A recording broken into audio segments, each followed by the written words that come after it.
नमस्कार बच्चों, हिंदी की कक्षा में आपका स्वागत है। प्यारे बच्चों, कल हम पेज 87 पढ़ चुके थे। स्वतंत्रता दिवस के बारे में हम पढ़ चुके हैं। अब हम उससे आगे जानेंगे। जो रह गया था पेज 88 पर आ जाएंगे। पेज 88। इस दिन का मुख्य समारोह भारत की राजधानी दिल्ली में लाल किले पर होता है। किस दिन का? स्वतंत्रता दिवस। स्वतंत्रता दिवस का लाल किले की प्राचीर पर, प्राचीर होती है दीवार, लाल किले की प्राचीर पर हमारे देश के माननीय प्रधानमंत्री ध्वजारोहण करते हैं। ध्वजारोहण होता है झंडा फहराना, और राष्ट्रगान के साथ तिरंगे को सम्मानित किया जाता है। राष्ट्रगान होता है और तिरंगे का सम्मान किया जाता है। तिरंगा क्या है? हमारा झंडा। उसके बाद सरकार द्वारा किए गए कार्यों के विषय में प्रधानमंत्री जी जनता को बताते हैं। सरकार द्वारा किए गए कार्यों के विषय में कि सरकार ने क्या क्या कार्य किए, देश के लिए क्या क्या किया, उसके बारे में कौन बताता है? प्रधानमंत्री जी।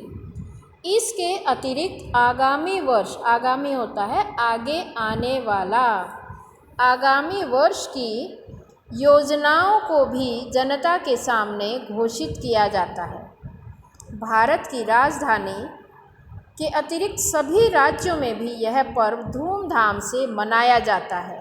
विद्यालयों, कार्यालयों में एक दिन पहले, विद्यालय जो स्कूल हैं और कार्यालय जो ऑफिस हैं, जो दफ्तर हैं, उसमें इस समारोह को एक दिन पहले मना लिया जाता है, क्योंकि इस दिन संपूर्ण देश, संपूर्ण होता सारा देश, संपूर्ण देश में अवकाश रहता है। अवकाश क्या होता है? छुट्टी। उस दिन छुट्टी रहती है, अवकाश रहता है। यह पर्व आपसी भाईचारे, देश प्रेम एवं देशभक्ति का संदेश देता है। अब प्रश्न ये आ सकता है आपका कि एक दिन पहले विद्यालयों में और कार्यालयों में क्यों मनाया जाता है? तो इसका उत्तर है कि क्यों? क्योंकि उस दिन विद्यालयों और कार्यालयों में और संपूर्ण देश में अवकाश रहता है, इसलिए एक दिन पहले मना लिया जाता है। दूसरा प्रश्न आपका आ सकता है कि इससे हमें क्या संदेश मिलता है? इस पर्व से, इस त्यौहार से, स्वतंत्रता दिवस से, इस पर्व से हमें क्या संदेश मिलता है? आपसी भाईचारे, देश प्रेम एवं देशभक्ति का संदेश मिलता है। इस पर्व से हमें भाईचारे क्या है? आपस में भाई भाई की तरह रहना, देश प्रेम, देश के प्रति प्रेम भाव होना, देशभक्ति होना, देश के लिए बिल्कुल कुर्बान होने की भावना होना, ये संदेश हमें किससे मिलता है? स्वतंत्रता दिवस से, इस त्यौहार से। इस दिन हम उन अमर शहीदों को भी याद करते हैं, जो अमर शहीद, जो शहीद हो गए हैं, लेकिन आज भी वो अपने अच्छे कार्यों की वजह से हम उन्हें याद करते हैं, याद किए जाते हैं, जिनके कारण हमें यह दिन मिला।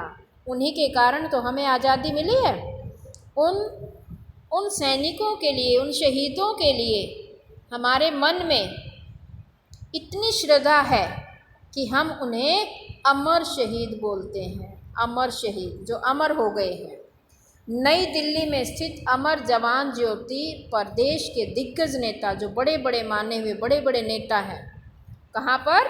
नई दिल्ली में अमर जवान ज्योति पर देश के दिग्गज नेता पुष्पांजलि अर्पित करते हैं, फूल अर्पित करते हैं, फूल चढ़ाते हैं, वहाँ वीरों को श्रद्धांजलि देते हैं। जो वीर हैं हमारे, जो वीर सैनिक हैं, उनको, अमर शहीदों को श्रद्धांजलि देते हैं। अब हम बात करेंगे गणतंत्र दिवस की। गणतंत्र दिवस क्या है? स्वतंत्रता दिवस के समान गणतंत्र दिवस भी हमारा राष्ट्रीय पर्व है। हमारी स्वतंत्रता प्राप्ति के बाद जब भारत पूर्ण गणराज्य बना, तो हमारा अपना संविधान बना। अपना संविधान बनना, अपने रूल नियम सब हमारे अपने हो गए। 26 जनवरी 1950 को हमारा संविधान लागू हुआ था। हमारा संविधान कब लागू हुआ था? 26 जनवरी 1950 को। इस दिन को गणतंत्र दिवस के रूप में मनाया जाता है। इस दिन भारत को संपूर्ण प्रभुसत्ता संपन्न राज्य घोषित किया गया। कि संपूर्ण प्रभुसत्ता की पूर्ण रूप से अब भारत पर हमारा ही आधिपत्य है, हमारा ही कानून चलेगा, हमारे ही बनाए हुए नियम चलेंगे। गणतंत्र दिवस हमें 26 जनवरी 1930 का स्मरण कराता है, याद दिलाता है हमें, क्योंकि इस दिन नेहरू जी की अध्यक्षता में पहली बार पूर्ण स्वतंत्रता दिवस मनाया गया था। किस दिन? 26 जनवरी को, 26 जनवरी 1930। भारत की राजधानी दिल्ली में राजपथ विजय चौक पर विशेष कार्यक्रम प्रस्तुत किया जाता है। विशेष कार्यक्रम 26 जनवरी को कहाँ प्रस्तुत किया जाता है? दिल्ली में राजपथ विजय चौक पर। ठीक है। प्रधानमंत्री अपने संपूर्ण मंत्रिमंडल के साथ देश के राष्ट्रपति का स्वागत करते हैं। विजय चौक से लाल किले तक परेड जाती है। परेड कहाँ तक जाती है 26 जनवरी को? विजय चौक से लाल किले तक। तीनों सेनाएं राष्ट्रपति को सलामी देती हैं।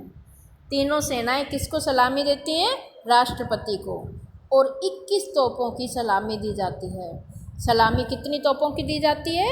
21 तोपों की। और किसको देते हैं? राष्ट्रपति को। और कहाँ?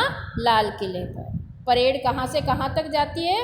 विजय चौक से लाल किले तक। विजय चौक से लाल किले तक। विभिन्न राज्यों की झांकियाँ अपने अपने राज्य की सर्वश्रेष्ठ कला का प्रदर्शन करती हैं। जो सबसे अच्छी कला उनकी है वो उसका प्रदर्शन करते हैं अपने अपने राज्य के।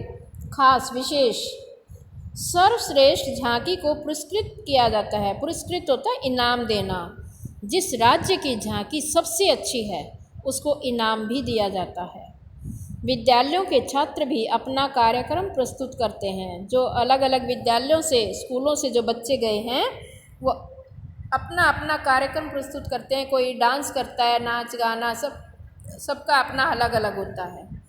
देश के सैनिकों को राष्ट्रपति द्वारा परमवीर चक्र,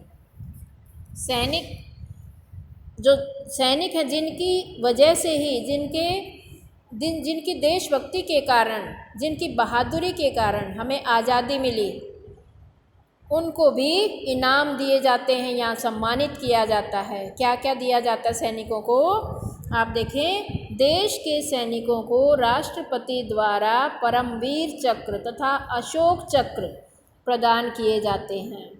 बहादुरी के लिए बच्चों को भी पुरस्कृत किया जाता है। जो छोटे छोटे बच्चे हैं और उन्होंने कोई बहादुरी का कार्य किया है तो उन्हें भी 26 जनवरी को पुरस्कृत किया जाता है, इनाम दिया जाता है। यह पर्व हमारे भारत के गर्व तथा सम्मान का प्रतीक है। ये जो त्यौहार है यह हमारे भारत के गर्व और सम्मान को दर्शाता है, प्रतीक है उनका। तो आज के लिए इतना ही, बाकी कल करेंगे। धन्यवाद। आपका दिन शुभ हो।